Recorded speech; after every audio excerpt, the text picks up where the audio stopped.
Hello friends, जैसे कि आपको पता है कि हम बिजनेस टर्म्स कर रहे हैं, तो आज हम बहुत ही इंपॉर्टेंट बिजनेस टर्म करने वाले हैं जो कि है cost of goods sold.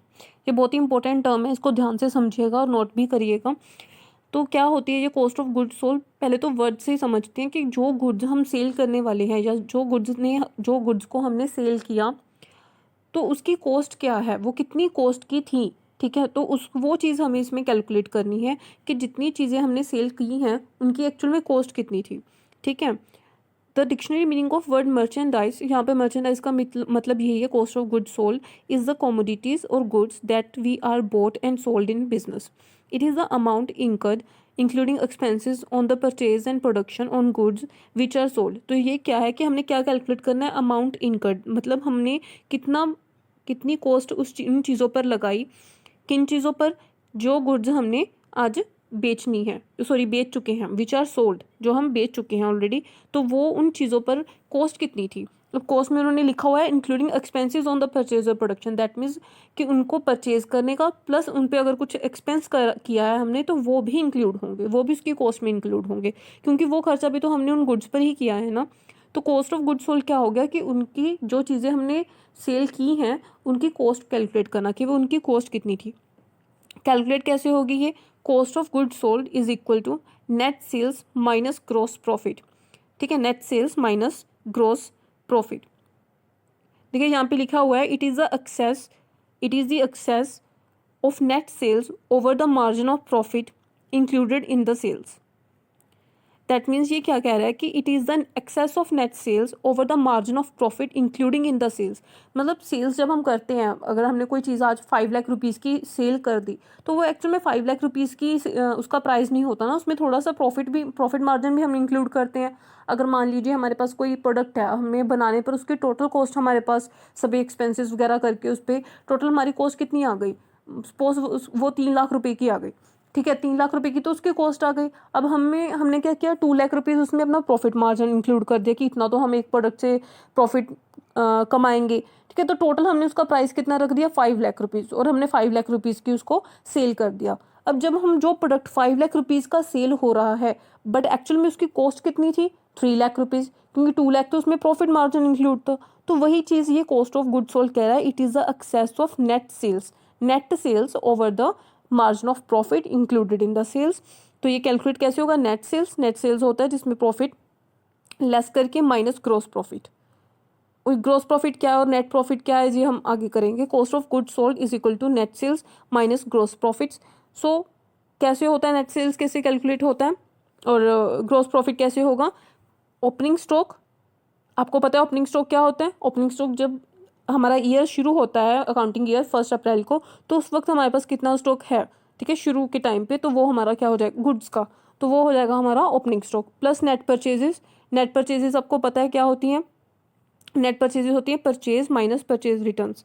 Means आपने कुछ चीज़ परचेज की लेकिन उसमें से कोई चीज़ हमें पसंद नहीं है तो हम रिटर्न कर देते हैं, तो हम नेट परचेजेस ही इंक्लूड करेंगे, जो परचेज हमने रिटर्न कर दी उसको इंक्लूड नहीं करेंगे। तो ओपनिंग स्टॉक हमारा अकाउंटिंग ईयर शुरू होने के टाइम पे हमारे पास जो स्टॉक था, प्लस नेट परचेज हमने कुछ नया खरीद लिया, प्लस डायरेक्ट एक्सपेंसेस कुछ एक्सपेंस हमने किए उसको लाने में, उसको ले जाने में, उसको संभाल कर गुड्स को रखने में, तो वो कुछ एक्सपेंसेस हमने उस पर किए, वो हो जाए। डायरेक्ट एक्सपेंसेस क्या होते हैं, वो एक्सपेंसेस जो गुड्स के साथ रिलेटेड हैं, डायरेक्टली गुड्स के साथ रिलेटेड है। ठीक है, आगे हम एक एग्जांपल के थ्रू समझेंगे। 2 तरह के एक्सपेंसेस होते हैं, डायरेक्ट और इनडायरेक्ट एक्सपेंसेस। डायरेक्ट वो जो गुड्स के साथ डायरेक्टली रिलेटेड होते हैं, और इनडायरेक्ट एक्सपेंसेस जो होते हैं वो इनडायरेक्टली रिलेटेड होते हैं, वो एक्चुअली गुड्स के साथ रिलेटेड नहीं होते हैं, वो एक्चुअली मैन्युफैक्चरिंग या फैक्ट्री के एक्सपेंसेस नहीं होते हैं, ऑफिस के एक्सपेंसेस होते हैं। अब आगे जब हम एग्जांपल करेंगे तब अच्छे से समझ में आ जाएगा। माइनस क्लोजिंग स्टॉक, तो कॉस्ट ऑफ गुड्स सोल्ड देखो कैसे कैलकुलेट कर रहे हैं। हमारे अकाउंटिंग ईयर शुरू होने पे हमारे पास जो स्टॉक था, प्लस हमने कुछ नया स्टॉक खरीद लिया, प्लस उस पर कुछ हमने एक्सपेंसेस भी किए उसको संभाल के रखने के लिए, उसको आने ले जाने के लिए, माइनस लास्ट ईयर में अकाउंटिंग ईयर के सबसे लास्ट में जो हमने चीज़ें हमने सेल नहीं की, हमारे पास स्टॉक बच गया, वो हमारा माइनस हो जाएगा। तो ऐसे करके हमारा निकलेगा cost of goods sold. Opening stock plus net purchases plus direct expenses minus closing stock. अब जो चीज़ हमने सेल ही नहीं की तो उसकी कॉस्ट थोड़ी ना निकालेंगे हम कॉस्ट उन्हीं चीज़ों की निकालेंगे जो सेल हो चुकी हैं। ठीक है, तो ये तो नेट परचेजेस का ही फॉर्मूला दिया है। उसके आगे direct expenses. Expenses on purchase और प्रोडक्शन ऑफ गुड्स। तो वो एक्सपेंसेस जो गुड्स को परचेज करने में या उनको प्रोड्यूस करने में जो भी एक्सपेंसेस हो रहे हैं उनको हम क्या कहेंगे, डायरेक्ट एक्सपेंसेस, जो डायरेक्टली रिलेटेड है गुड्स के साथ। तो कॉस्ट ऑफ गुड्स एक तरह से आपको समझ में आया क्या होता है। कॉस्ट ऑफ गुड्स सोल्ड होता है, जो गुड्स सोल्ड हो मीन सेल हो चुकी हैं उनकी कॉस्ट कैलकुलेट करना है। उसका एक फॉर्मूला हमने समझा क्या होता है, net sales minus gross profit. Means net sales में से नेट सेल्स क्या होती है, रिटर्न माइनस करने के बाद सेल्स माइनस सेल्स रिटर्न्स, तो वो हो जाती है हमारी नेट सेल्स। उनमें से अगर हम अपना प्रॉफिट मार्जिन जो है वो लेस कर दें तो हमारी क्या आ जाती है, कॉस्ट ऑफ गुड्स सोल्ड। इसका एक तरीका और है कैलकुलेट करने का, ये रहा उसका second formula, opening stock plus purchases plus direct expenses minus closing stock. Clear है। चलिए अपन इसको एक एग्जांपल के साथ समझते हैं और अच्छे से समझ में आएगा। एक एग्जांपल है यहाँ पे दी हुई, ये रही उसकी example. Chetna had a stock of goods on 1 April 2016 worth ₹10,000। अब एक चेतना है, उसके पास अकाउंटिंग ईयर की स्टार्टिंग में 1 अप्रैल को क्या था, ₹10,000 की गुड्स थी। She purchase goods during the year for ₹1,25,000। अब उसने कुछ और नहीं परचेज कर ली, ₹1,25,000 की गुड्स और नहीं परचेज कर ली उसने, ऑफ विच गुड्स कॉस्टिंग 23,750। अब इसने क्या किया, 23,750 की उसने क्या कर दी वो गुड्स, अब उसको पसंद नहीं आई या उसने जो उसने ऑर्डर की थी उसके अकॉर्डिंग नहीं थी वो गुड्स, उसने रिटर्न कर दी। तो उसने क्या किया था, 1,25,000 की चीज़ें खरीदी थी और 23,750 रुपये की चीज़ें वापस कर दी। अब आगे क्या कह रहा है वो, she spend ₹1,000 on octroi duty and ₹250 on carriage of the goods purchased. अब उसने जो गुड्स परचेज की थी उस पर ऑक्ट्रॉय ड्यूटी उसने ₹1,000 पे कर दी, उस पर कैरेज ड्यूटी उसने पे कर दी ₹250। She sold all the goods for ₹1,30,000 by the end of the year. अब लास्ट ईयर तक उसने कितना अपना सेल कर दिया, 1,30,000 का उसने अपना सारी सेल कर दी। एक्सेप्ट गुड्स कॉस्टिंग ₹12,500 तो इतने की उसने गुड्स सेल नहीं की। ये हमारा क्लोजिंग स्टॉक हो जाएगा लास्ट में, अकाउंटिंग ईयर के लास्ट में इतना सामान उसके पास बच गया। She spend 6,000 on showroom rent, उसने शोरूम रेंट भी पे किया 6,000 का। ₹7,200 उसने सैलरी पे कर दी, गर्ल्स सेल्स गर्ल की सैलरी उसने दी। 2,400 की उसने एडवर्टाइजमेंट पे कर दिया। तो ये सब उसने खर्चे करती है। अब वो क्या कह रहा है कि the cost of goods sold in a trading business is arrived at follows. Means क्या करेंगे, अब हम कॉस्ट ऑफ गुड्स सोल्ड निकालेंगे, कैसे कैलकुलेट होगा, सिंपल है। सबसे पहले देखो उसके पास था क्या, सबसे पहले उसके पास ओपनिंग स्टॉक था, कितने का था, ₹10,000 का था।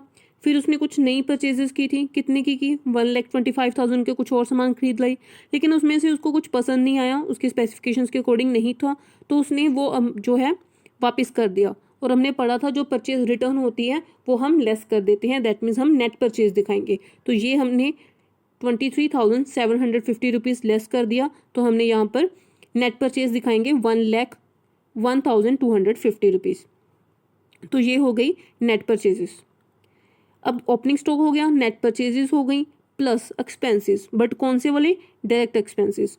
ठीक है, डायरेक्ट एक्सपेंसेस कौन से होंगे, जो डायरेक्टली गुड्स से रिलेटेड हैं, ऑक्ट्रॉय ड्यूटी एंड कैरेज। तो ये दोनों हम क्या कर देंगे, इंक्लूड कर देंगे, और टोटल इंक्लूड करके हमारे पास कितना आ गया, 1,250 ठीक है, ये हमने डायरेक्ट एक्सपेंसेस नोट कर लिए। तो आगे क्या करेंगे, अब हम इनका टोटल करेंगे, total cost of goods available for sale. ठीक है, total cost of goods available for sale. अब क्या हो गया, हमारे पास इतनी गुड्स, जितनी गुड्स बेचने के लिए तैयार हैं उनकी कॉस्ट हमारे पास आ चुकी है। हमारे पास 10,000 की पहले ओपनिंग स्टॉक पड़ा हुआ था, हमने 1,01,250 की नई परचेजेस हो गई, हमारी नेट परचेजेस 1,250 के हमारा उस पर डायरेक्ट एक्सपेंसेस हो गया। तो ये टोटल कॉस्ट हो गई उन गुड्स की जो अब सेल करने के लिए रेडी हैं। लेकिन अब एंड में हमने सेल कितने की, सिर्फ 1,30,000 की सेल की है, हमने 12,500 की सेल नहीं की। ये जो था हमारे पास इतनी अमाउंट के जो गुड्स थी वो लास्ट में बच गई थी। ठीक है, तो ये हो गया हमारा क्लोजिंग स्टॉक जो हमारे पास बचा हुआ है। और क्लोजिंग स्टॉक हमें क्या करना होता है, माइनस करना होता है। तो ये कर दिया हमने क्लोजिंग स्टॉक यहाँ पे माइनस, तो ये क्लोजिंग स्टॉक हमारा हो गया माइनस। तो जितनी हमारे लास्ट में अमाउंट आई 1,00,000 रुपीज़, तो ये क्या होगी, ये उन गुड्स की सेल की हुई गुड्स की कॉस्ट होगी जो हम कैलकुलेट करना चाहते थे। ठीक है, तो कॉस्ट ऑफ गुड्स सोल्ड ये आ गई हमारी 1 लाख रुपीज़। ठीक है, तो ये वो 1 लाख रुपीज़ है जो गुड्स हम सेल कर चुके हैं। क्योंकि हमने क्लोजिंग स्टॉक तो माइनस कर दिया, तो जो गुड्स हमने सेल ही नहीं की तो उसका क्या वो हमने माइनस कर दी पहले से, तो ये उनकी कॉस्ट नहीं आएगी। अब इसमें कुछ खर्चे और भी दे रखे थे, शोरूम का रेंट दिया हुआ था, ठीक है, सेल्स गर्ल की सैलरी दी हुई थी, 22,400 की उनकी एडवर्टाइजमेंट दी हुई थी, पर ये चीज़ें तो हमने कहीं पे दिखाई ही नहीं, इनमें से नोट ही नहीं की, वो हम करेंगे भी नहीं। क्यों नहीं करेंगे? क्योंकि वो सारे जो खर्चे हैं वो इनडायरेक्ट एक्सपेंसेस है, इनडायरेक्ट एक्सपेंसेस हैं, वो डायरेक्ट एक्सपेंसेस नहीं है। हमने पढ़ा था कि डायरेक्ट एक्सपेंसेस कौन से होते हैं, वो जो रिलेट करते हैं परचेजेस से या प्रोडक्शन ऑफ गुड्स के साथ रिलेट करते हैं। अब आप बताओ कि शोरूम का रेंट गुड्स को परचेज करने से रिलेटेड है? नहीं है। अब गुड्स परचेज करो या ना करो, शोरूम का रेंट तो देना पड़ेगा। सेल्स गर्ल की जो सैलरी है, क्या वो गुड्स को प्रोड्यूस करने के लिए या परचेज करने के लिए है? नहीं है। क्योंकि वो तो सेल्स गर्ल क्या करती है? सेल करती है सामान, ठीक है ना, तो उससे तो रिलेटेड ही नहीं है उसकी सैलरी। ऐसी एडवर्टाइजमेंट वो चीज़ को परचेज करने में या प्रोड्यूस करने में उसका कोई रोल नहीं है, वो सेलिंग से रिलेटेड है, राइट। तो ये सब कौन से एक्सपेंसेस हैं? सेलिंग एक्सपेंसेस हैं। तो सेलिंग एक्सपेंसेस को हम इसमें इंक्लूड नहीं करेंगे, तो हम सिर्फ उन्हीं एक्सपेंसेस को इंक्लूड करेंगे जो परचेज करने से या प्रोड्यूस करने से रिलेटेड होते हैं। तो इन सभी को क्या कहते हैं? सेलिंग एक्सपेंसेस और इनडायरेक्ट एक्सपेंसेस। तो आई होप आपको कॉस्ट ऑफ गुड्स सोल्ड अच्छे से समझ में आया होगा। कॉस्ट ऑफ गुड्स सोल्ड क्या होता है? जो गुड्स सेल हो चुकी हैं उनकी कॉस्ट कैलकुलेट करनी होती है। उनके दो तरीके हैं, या तो सेल में से हम प्रॉफिट लेस कर देते या फिर हम इस तरह से कैलकुलेट करें। उसकी हमने एक एग्जांपल देखी, क्या किया हमने उसमें, जितना हमारा ओपनिंग स्टॉक था plus net purchases plus expenses minus closing stock, ये हमारी आ गई कॉस्ट ऑफ गुड्स सोल्ड। हम सिर्फ डायरेक्ट एक्सपेंसेस इंक्लूड करेंगे, इनडायरेक्ट एक्सपेंसेस इंक्लूड नहीं करेंगे। तो ये था कॉस्ट ऑफ गुड्स सोल्ड को मैंने सम अप भी कर दिया लास्ट में। तो आगे हम कुछ और इंपॉर्टेंट टर्म्स लेके आएंगे जो है gross profit and net profit. ठीक है, इसमें आपने एक वर्ड देखा था ग्रॉस प्रॉफिट, ठीक है, एक होता है नेट प्रॉफिट। तो हम आगे समझेंगे कि ग्रॉस प्रॉफिट नेट प्रॉफिट क्या होते हैं। इसको आप बहुत अच्छे से समझना, दोबारा रिपीट करके सुनना और इसको नोट भी करना और इसके फॉर्मूलाज को लर्न करना। Thank you.